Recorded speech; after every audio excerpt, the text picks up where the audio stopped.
ذكر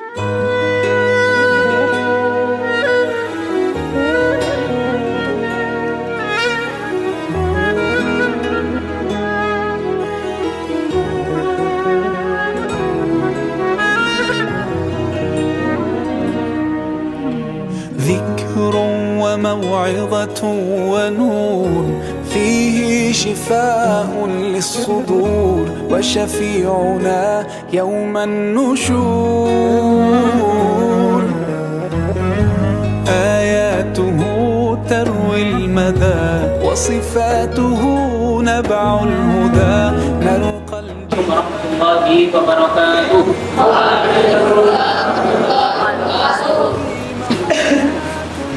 Alhamdulillahirrahmanirrahim wa bihi nasta'inu ala umuri dunya wad din. Wassalatu wassalamu ala asyrofil anbiya'i wal mursalin nabiyyina wa maulana Muhammadin wa ala alihi wa ashabihi ajmain, amma ba'du. Para santri, para tulab, anak-anak sekalian yang kami banggakan, alhamdulillah. Ya, hari ini kita kembali untuk mendengarkan sebuah motivasi. Saya awalkan dari apa yang disampaikan oleh Rasulullah SAW. Di dalam salah satu hadisnya, beliau menyampaikan bahwa Allah Subhanahu wa Ta'ala pernah mengazab sebuah kaum, sebuah kampung, di mana kampung tersebut ketika disampaikan, diteliti, ternyata banyak orang-orang soleh. Kemudian malaikat bertanya kepada Allah, "Ya Allah, kenapa engkau azab kaum ini? Kenapa engkau azab kampung ini? Padahal di kampung tersebut banyak orang soleh, banyak orang-orang yang di situ melaksanakan sholat jamaah, melaksanakan sholat tahajud, ya. Banyak di antara mereka yang rajin untuk tilawatul Quran, untuk puasa."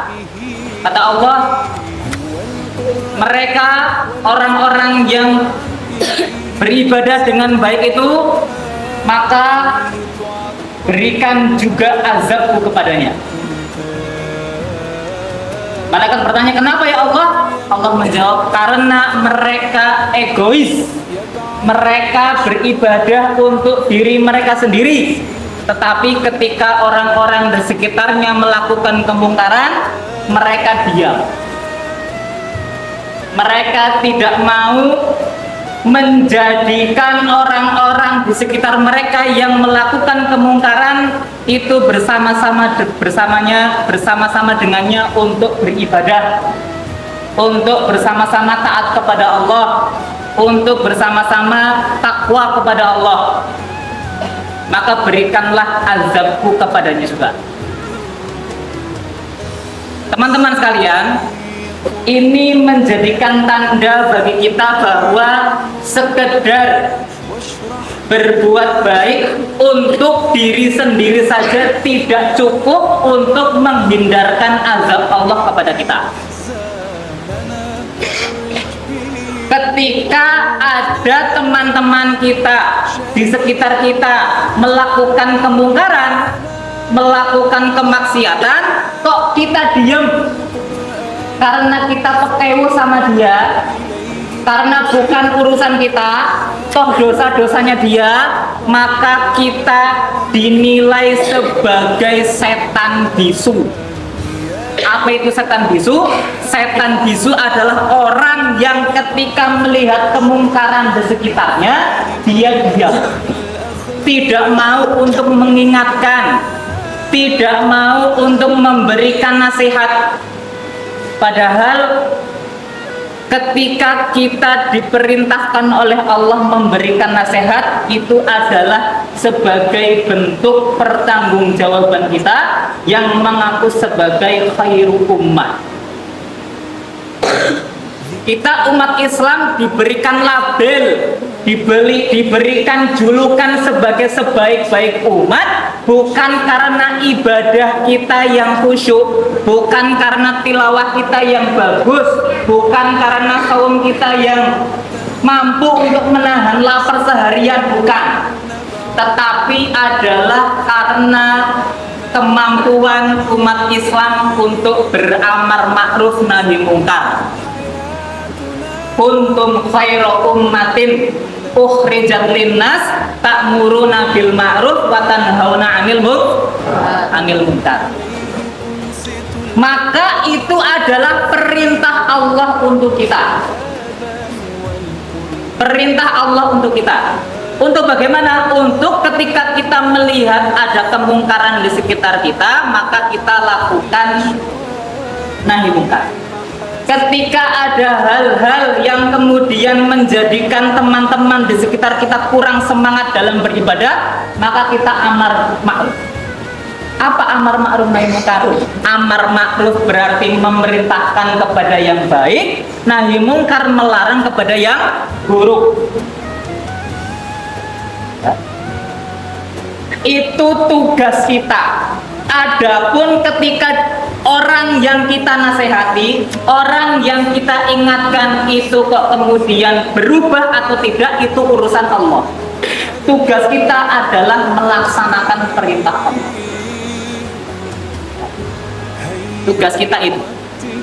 Maka di antara ada seorang yang mengaku di dalam dirinya muslim dengan label tadi khairul ummah, maka ketika melihat kemungkaran di sekitarnya, melihat ada hal-hal yang kurang baik di mata syariat, maka lakukan amar ma'ruf nahi mungkar. Lakukan semampu kalian, ya. Lakukan sebisa kalian, sehingga bi'ah lingkungan di pondok ini adalah untuk berlomba-lomba dalam kebaikan, bukan membiarkan temannya larut dalam kemaksiatan. Spirit kita ketika ada hal-hal seperti itu, ya, bersama dengan teman-teman kita, maka spiritnya adalah amar ma'ruf nahi mungkar. Bagaimana untuk diri kita sendiri? Ya, untuk amar ma'ruf nahi mungkar kepada diri sendiri, mengukurnya seperti apa? Mengukurnya adalah sebagaimana yang disampaikan oleh Sayyidina Ali bin Abi Thalib, ya, menantunya Rasulullah Shallallahu Alaihi Wasallam. Beliau menyampaikan bahwa cukuplah perbuatan itu dinilai sebagai dosa dan maksiat manakala kamu melakukannya sedangkan kamu malu ketika perbuatanmu diketahui orang lain. Cukuplah perbuatan itu dinilai sebagai dosa dan maksiat ketika kamu melakukannya dan kamu malu ketika ada orang lain yang melihatmu. حسن الأخلاق هو القرآن إلا به هو القرآن والفرقان إليه تنصت الأكوان وفيه تعطر الآذان والقرآن ضياء يملأ الآفاق ونور يبعث الأشواق وفيه محاسن الأخلاق والقرآن